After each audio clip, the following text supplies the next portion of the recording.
Hello दोस्तों, कैसे हैं आप लोग। आशा करते हैं कि आप लोग बहुत ही अच्छे होंगे, हमेशा की तरह। तो जैसा कि लास्ट लेक्चर में ओवरव्यू दिया था सारे यूनिट्स का, कि first unit, second unit, third unit, fourth unit, fifth unit, इन सारे में क्या पढ़ना है। तो आज हमारा पहला लेक्चर है, जिसमें कि यूनिट वन स्टार्ट करने जा रहे हैं। यूनिट वन का नाम है overview of electronic component and signal. तो सबसे पहले आपको ये बताना चाहते हैं, इसमें बहुत सारे पॉइंट्स ऐसे हैं जो जिसको बहुत ही लाइटली लेना है। हो सकता है कि बहुत सारा पॉइंट ऐसा हो जिसको बहुत कम पढ़ना है। हो सकता है बहुत सारा पॉइंट ऐसा हो जिसको ज़्यादा पढ़ना है, लेकिन उसको बहुत ही हल्के में, बहुत ही आसानी तरीके से, बहुत ही जड़ से उठाने वाले हैं। तो चलिए शुरू करते हैं। टॉप बॉटम से लेकर टॉप तक इसको अभी ख़त्म करते हैं।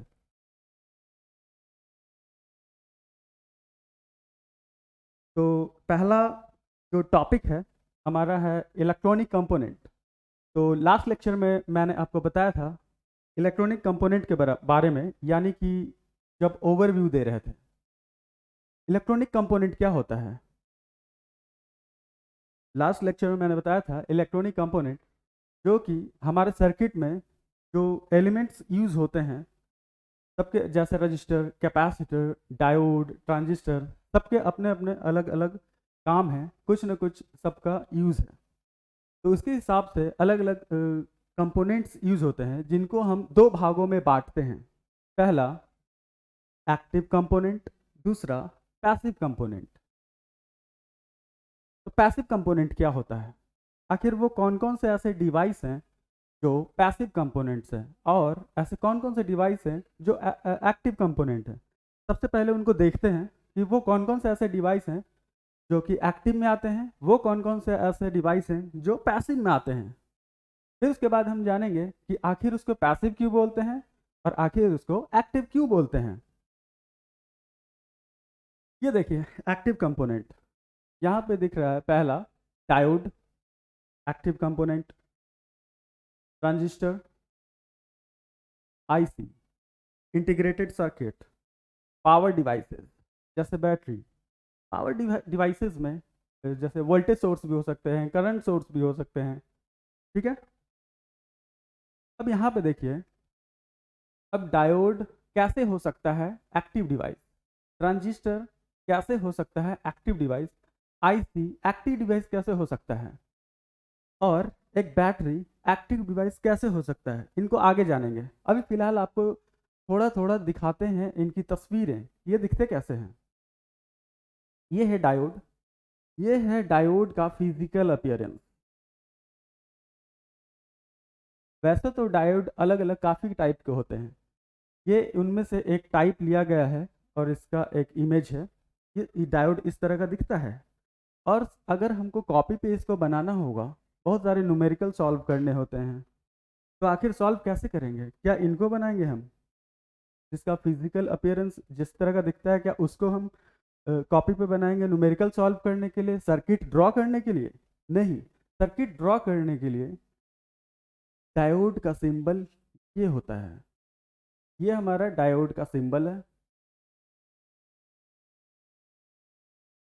और ये है फिजिकल अपीयरेंस।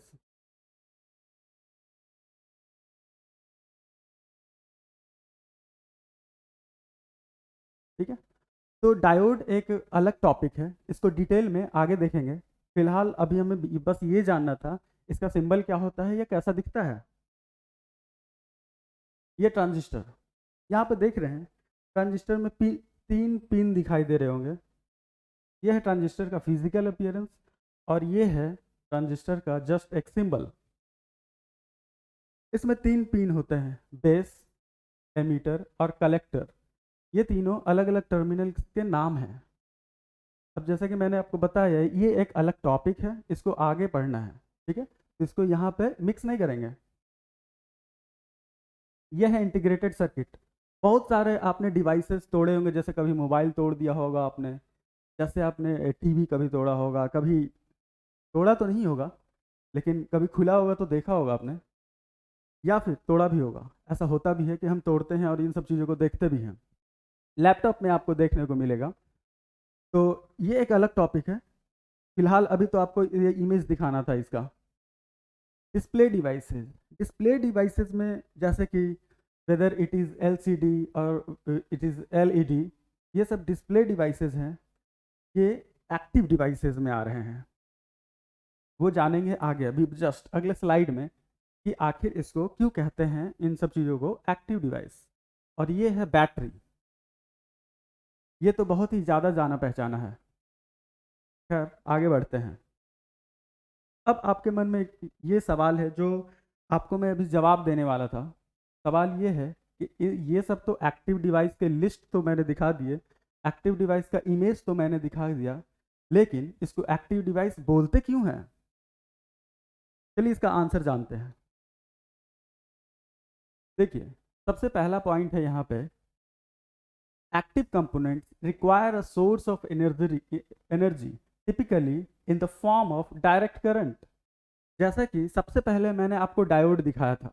डायोड का सिंबल होता है इस तरह का।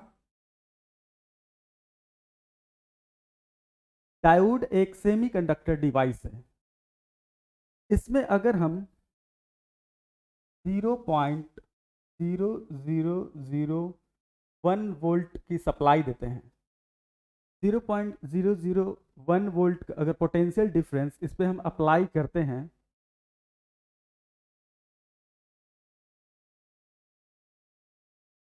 अगर हम अप्लाई करते हैं तो क्या यह फंक्शन करेगा? No, it will not start functioning. चलिए अब थोड़ा वोल्टेज बढ़ाते हैं इसका, 0.1 वोल्ट करते हैं। क्या ये स्टार्ट करेगा? नहीं, इट विल नॉट ऑपरेट। अब इसका फिर से वोल्टेज बढ़ाते हैं, 0.2 वोल्ट। क्या ऑपरेट करेगा? नहीं करेगा। फिर वोल्टेज बढ़ाते जाएंगे बढ़ाते जाएंगे बढ़ाते जाएंगे, एक पॉइंट आएगा 0.7 वोल्ट। जैसे ही 0.7 वोल्ट पे हम पहुंचेंगे, ये ऑपरेट करना शुरू करेगा, यानी इट विल स्टार्ट फंक्शनिंग। अब ये एक शॉर्ट सर्किट की तरह काम कर रहा है, यानी कि सिर्फ एक कंडक्टर की तरह। इससे पहले 0.7 वोल्ट से पहले ये एक ओपन कंडक्टर की तरह काम कर रहा था, यानी कि इसमें करंट फ्लो नहीं कर रहा था। तो इसका मतलब ये हुआ कि डायोड को फंक्शन करने के लिए एनर्जी का ज़रूरत है, उसको सप्लाई की ज़रूरत है। कब तक? 0.7 वोल्ट तक। 0.7 वोल्ट है क्या? आखिर इतने डायोड में 0.7 वोल्ट पे इतना जोर क्यों डाल रहे हैं?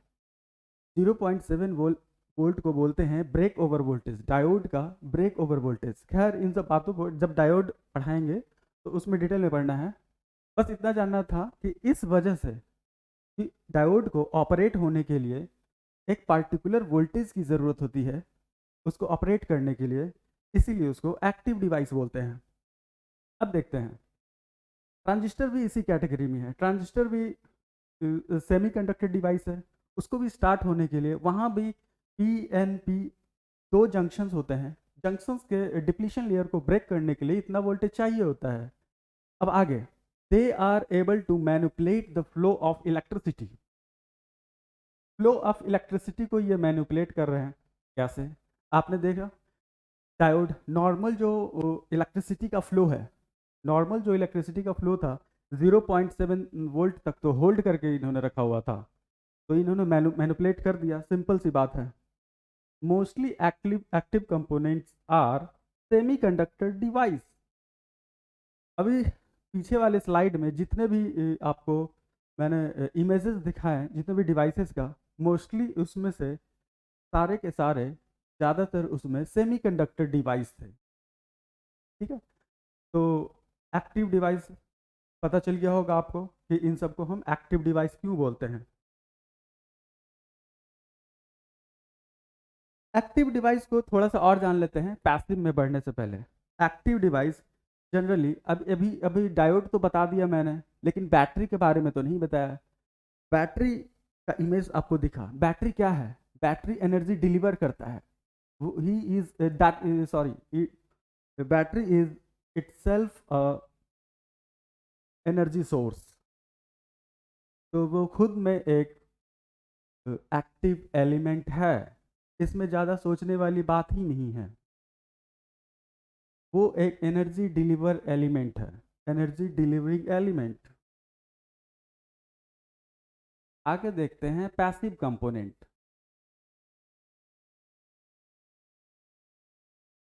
पैसिव कंपोनेंट, पैसिव का मतलब क्या होता है? सिंपल सा बात है, जैसा कि पहले मैंने बताया, एक्टिव कंपोनेंट। एक्टिव का मतलब होता है जो सक्रिय हो, और पैसिव का मतलब निष्क्रिय। हिंदी में जस्ट इसका थोड़ी देर के लिए हम जान लेते हैं इसका मतलब। इंग्लिश में इंग्लिश एक्टिव को हिंदी में बोलते हैं सक्रिय, और पैसिव को निष्क्रिय। देखिए रजिस्टर, ये एक पैसिव कंपोनेंट है। कैपेसिटर एक पैसिव कंपोनेंट, इंडक्टर एक पैसिव कंपोनेंट, ट्रांसफार्मर एक पैसिव कंपोनेंट। चलिए अभी आगे देखेंगे इसको क्यों बोलते हैं। आखिर रजिस्टर को पैसिव क्यों बोलेंगे, कैपेसिटर को पैसिव क्यों बोलेंगे, इंडक्टर को पैसिव क्यों बोलेंगे। ये देखिए रजिस्टर, जैसा कि एक हाथ में डायग्राम, ये एक छोटा सा जो इमेज है पूरा का पूरा, इसमें दिखाया हुआ है कि एक हाथ है और एक हाथ पे रजिस्टर रखा हुआ है, जिससे कि आपको अंदाज़ा लग जाए इसके साइज़ का। खैर ये सब तो बेकार की बातें हैं। अब बात करते हैं ये रजिस्टर का रिप्रेजेंटेशन, जो कि सबसे ज़्यादा इम्पोर्टेंट है। रजिस्टर को कैसे रिप्रेजेंट करेंगे सर्किट के अंदर। ये कैपेसिटर, और ये कैपेसिटर का सिंबल, इसको सर्किट में कैसे हम रिप्रेजेंट करेंगे।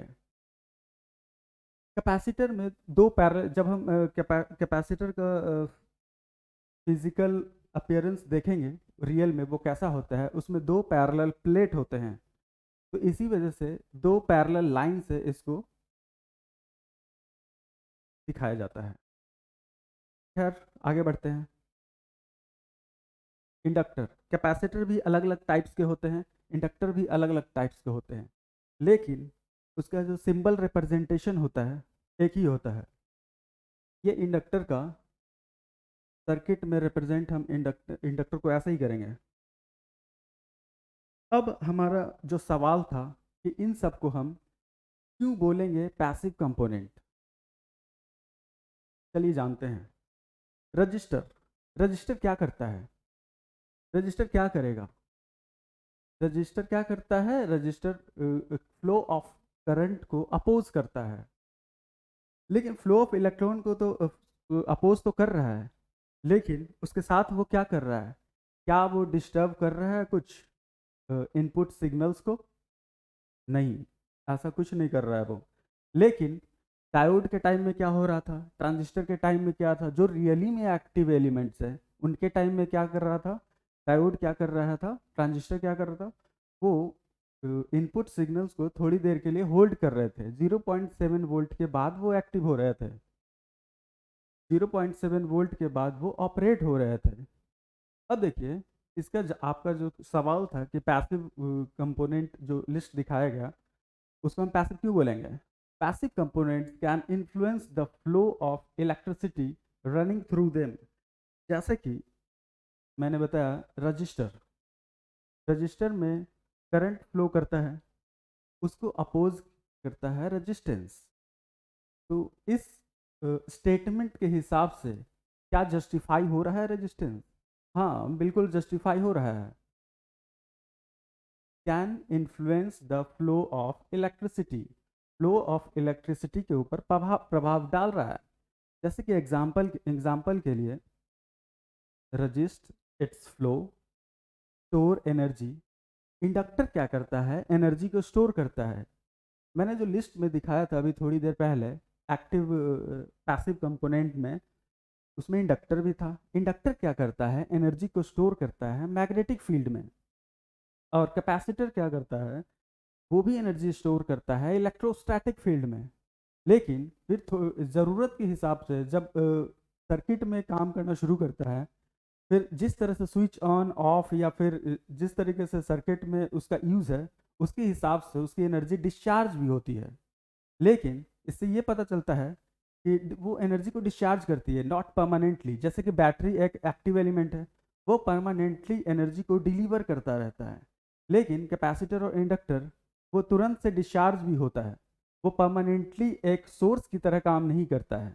ओके, इसीलिए इंडक्टर और कैपेसिटर को किस कैटेगरी में रखा गया है? पैसिव एलिमेंट के कैटेगरी में रखा गया है, क्योंकि ये परमानेंटली एनर्जी स्टोर करके नहीं रखते हैं, ये डिस्चार्ज होते हैं। अब बात करते हैं रेजिस्टेंस की, केवल और केवल सिर्फ रेजिस्टेंस की। रेजिस्टेंस क्या होता है? रेजिस्टेंस जो फ्लो ऑफ इलेक्ट्रिसिटी को अपोज करता है। प्रॉपर अगर डेफिनेशन जाने रेजिस्टेंस के बारे में, the opposition offered by a substance to flow of electric current is called its resistance. Okay, कोई सब्सटेंस है, कोई भी पदार्थ हो सकता है, चाहे वो कोई भी मेटल ले लेते हैं, चाहे वो कॉपर हो, चाहे वो आयरन हो, चाहे वो प्लास्टिक हो, चाहे लकड़ी हो, कुछ भी हो, अगर वो फ्लो ऑफ करंट को अपोज कर रहा है तो उसमें रेजिस्टेंस है। सिंपल सी बात है। अब unit of resistance, unit of resistance होता है ओम। ये बहुत ही सिंपल सी बात है, बहुत ही बेसिक से लेके उठा के लेके चल रहे हैं ताकि कि आपको आगे के लेक्चर्स में दिक्कत ना आए। ये आपने 9th में भी पढ़ा होगा, 10th में भी पढ़ा होगा, 11th 12th हर जगह पढ़ा होगा। और इसका सिंबल होता है ओम। ठीक है, इसमें ज़्यादा सोचने वाली कुछ बात ही नहीं है। अब बात करते हैं कि रेजिस्टेंस, एक वायर है हमारे पास, एक वायर है।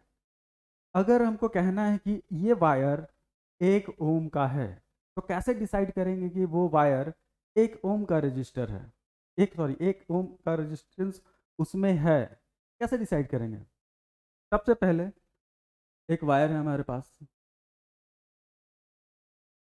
सबसे पहले एक वायर है हमारे पास। ओके, इसमें हम सप्लाई देंगे 1 वोल्ट का पोटेंशियल डिफरेंस। ये एक वायर है, इसमें 1 वोल्ट पोटेंशियल डिफरेंस देते हैं, 1 वोल्ट अप्लाई करते हैं इस पर। उसके बाद चेक करेंगे इसमें कि कितना करंट फ्लो कर रहा है, कितना करंट फ्लो कर रहा है। अगर इसमें करंट एक एक एम्पियर फ्लो करना शुरू कर दे, अगर मान लेते हैं इसमें मान लेते हैं इसमें 0.8 एम्पियर फ्लो कर रहा है, मान लेते हैं 0.9 फ्लो कर रहा है, मान लेते हैं 1.1 कर रहा है, तो ज़्यादा कर रहा है तो इसके साइज़ को हम छोटा करेंगे। हम इस कंडक्टर को, इस वायर को की लेंथ को हम अपने हिसाब से मैनिपुलेट करते रहेंगे जब तक इसमें से 1 एम्पियर करंट फ्लो करना शुरू न कर दें।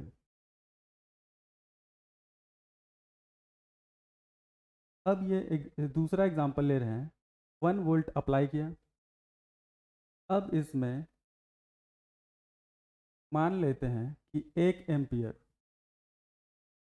एम्पियर करंट फ्लो होना शुरू हो जाता है।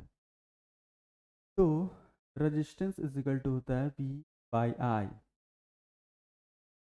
तो वोल्टेज हमारे पास 1 है, करंट 1 है, तो सिंपल सी बात है, रेजिस्टेंस हमारे पास 1 ओम होगा। लेकिन हमको इंतज़ार करना होगा, उस कॉपर वायर को हमको अपने हिसाब से मैनिपुलेट करना होगा कि उस कंडक्टर के अंदर से 1 एम्पियर करंट फ्लो करे। तो वो यहाँ पे लिखा हुआ है, और यहाँ पे आपको दिख रहा होगा वॉट लिखा हुआ है, जो कि गलत है, यहाँ पे है volt. A wire is said to have a resistance of 1 ohm if a potential difference of 1 volt across its end cause 1 ampere to flow through it. हम 1 वोल्ट इस पे पोटेंशियल डिफरेंस इस पे रखते हैं, और जब 1 एम्पियर करंट फ्लो होना शुरू हो जाए तब हम इस रजिस्टर को बोलेंगे कि ये रजिस्टर 1 ओम का है। ओके, और दूसरा तरीका, देखिए, ये एक रजिस्टर है, 1 वोल्ट पोटेंशियल डिफरेंस दिया गया, अब यहाँ पे करंट फ्लो होना शुरू हो गया 1 एम्पियर का।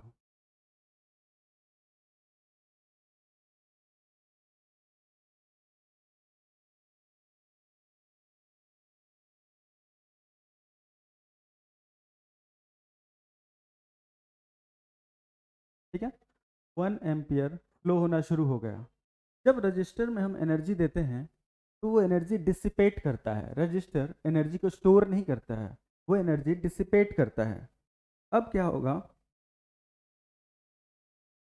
ये हीट के फॉर्म में एनर्जी डिसिपेट करना शुरू करेगा। इसको चेक करना है कि 1 सेकेंड के अंदर ये कितना हीट डिसिपेट कर रहा है। अगर ये 1 जूल हीट डिसिपेट कर रहा है, इस हीट को चेक करेंगे। अगर ये 1 जूल हीट डिसिपेट कर रहा है तो ये वायर क्या कहलाएगा, ये 1 ओम का वायर कहलाएगा। ये 1 जूल एसआई यूनिट है और इसको सीजीएस यूनिट में 0.24 कैलोरी बोलते हैं। ओके, समझ में आ गया? तो आगे बढ़ते हैं। अब देखते हैं फैक्टर रजिस्टर पे कौन कौन सा फैक्टर्स है जो डिपेंड करता है रजिस्टर के ऊपर। जैसे पहला, resistance is directly proportional to I, sorry, not current, this is length. Resistance is directly proportional to length. Okay, length किसका, लेंथ ऑफ कंडक्टर। ओके, जैसे कि एक कंडक्टर है,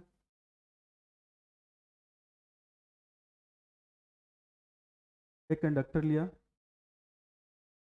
उसका एक लेंथ है। अगर उसके लेंथ बढ़ाते हैं हम या लेंथ घटाते हैं तो क्या होगा। जैसे कि यहाँ पे मैंने बताया, resistance is directly proportional to length of the conductor. अगर रेजिस्टेंस के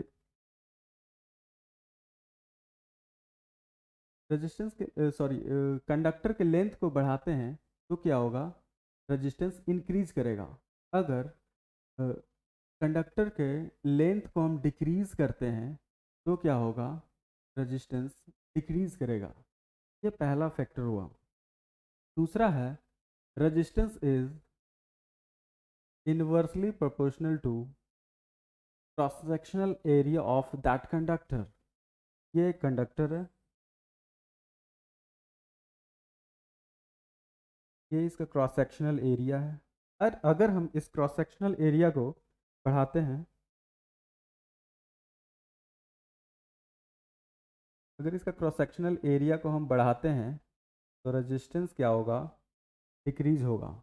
अगर इसके क्रॉस सेक्शनल एरिया को हम डिक्रीज करते हैं तो रेजिस्टेंस क्या होगा, इंक्रीज होगा। ओके, तीसरा है, depends upon nature of material. Nature of material यानी कि एक कंडक्टर किसी भी मेटल का हो सकता है ये कॉपर हो सकता है एल्युमिनियम हो सकता है आयरन हो। सबकी अलग अलग एक रजिस्टिविटी होती है। अब ये रजिस्टिविटी क्या है, रजिस्टिविटी हम नेक्स्ट लेक्चर में पढ़ेंगे। रजिस्टिविटी क्या होता है, ये कांस्टेंट होता है, जो कि हम नेक्स्ट लेक्चर में पढ़ेंगे। अभी बस इतना जानते हैं कि it depends on nature of material. Fourth, depends upon temperature. लेकिन रेजिस्टेंस अगर फाइंड आउट हमें करना है, रेजिस्टेंस अगर हमें फाइंड आउट करना है तो कैसे फाइंड आउट करेंगे, इन सब फैक्टर्स को लेके चलना होगा। लेकिन इस टेम्परेचर वाले फैक्टर को हम इग्नोर करेंगे क्योंकि हम रूम टेम्परेचर को लेके बात करेंगे। ठीक है, अभी थोड़ी देर बात कर रहे थे, ये ऑफ नहीं और अभी थोड़ी देर पहले बात कर रहे थे रजिस्टिविटी की। रजिस्टिविटी को स्पेसिफिक रेजिस्टेंस भी बोलते हैं, ये नाम याद रखिएगा, दोनों नाम याद रखना है आपको। रजिस्टिविटी को स्पेसिफिक रेजिस्टेंस भी बोलते हैं और इसको डिनोट करते हैं रो से। रो क्या है, रो एक ग्रीक वर्ड है। रो क्या है, रो एक ग्रीक वर्ड है। रो एक ग्रीक वर्ड है जिसका हम यूज़ करते हैं रजिस्टिविटी को डिनोट करने के लिए। ठीक है, अब सारे जो फैक्टर्स थे, रेजिस्टेंस क्या करता है, सारे फैक्टर्स पर डिपेंड करता है। उसको कलेक्ट करके एक फॉर्मूला का निर्माण किया गया है। ये देखिए, resistance is equal to rho L by A. Resistance जिसमें कि रो क्या है, एक कांस्टेंट है। रजिस्टिविटी, रो यानी रजिस्टिविटी, स्पेसिफिक रेजिस्टेंस, जो अलग अलग मटेरियल का अलग अलग रजिस्टिविटी होता है, जो कि एक कांस्टेंट वैल्यू है। रेजिस्टेंस की डायरेक्ट लेंथ क्या होता है, डायरेक्टली प्रोपोर्शनल होता है। और एरिया क्या होता है, ये इन्वर्सली प्रोपोर्शनल होता है। जैसा कि यहाँ पे दिखाया गया है, एक कॉपर के कंडक्टर का एक पार्ट लिया गया है, एक छोटा सा पार्ट लिया गया है। अब अगर हमारे पास अलग अलग वैल्यू हो इस पार्ट का, 0.50 ओम सेंटीमीटर का रजिस्टिविटी है, लेंथ का वैल्यू है 10 सेंटीमीटर, एरिया का वैल्यू है 7.50 सेंटीमीटर स्क्वायर। इस सारे वैल्यूज़ को हम यहाँ पे पुट करेंगे। रो कितना है, रो है 0.50, लेंथ कितना है 10, और एरिया कितना है 7.50 सेंटीमीटर स्क्वायर। अगर जब हम इसको कैलकुलेट करेंगे तो कितना आएगा, 0.667 ओम। इसका मतलब इस एक पार्टिकुलर कॉपर का कंडक्टर का एक टुकड़ा लिया जाए और सारा वैल्यू, अगर इसका रजिस्टिविटी हमें मालूम हो, इसका लेंथ हम मेज़र कर लें और इसका एरिया हम मेज़र कर लें, तो हम इस एक कॉपर के कंडक्टर के टुकड़े का या किसी भी मेटल का हम निकाल सकते हैं रजिस्टेंस। ओके, रो, जिसके बारे में अभी थोड़ी देर पहले बात कर रहे थे, rho is a constant and is known as resistivity और specific resistance of the material. यानी अलग अलग मटेरियल का अलग अलग रेजिस्टेंस होता है। ओके, तो हम उम्मीद करते हैं कि आज का लेक्चर बहुत ही आसान था, बहुत ही बेसिक से शुरू किया गया था, जो कि ज़्यादातर स्टूडेंट्स को मालूम होता है, लेकिन बहुत सारे स्टूडेंट्स होते हैं जिनको साथ लेके चलना होता है, इसीलिए ये लेक्चर लाना था। तो आशा करते हैं कि आप लोग को ये लेक्चर बहुत ही पसंद आया होगा। Thank you very much. Next lecture में मिलते हैं रजिस्टिविटी के साथ और आगे के सारे topics. Thank you very much.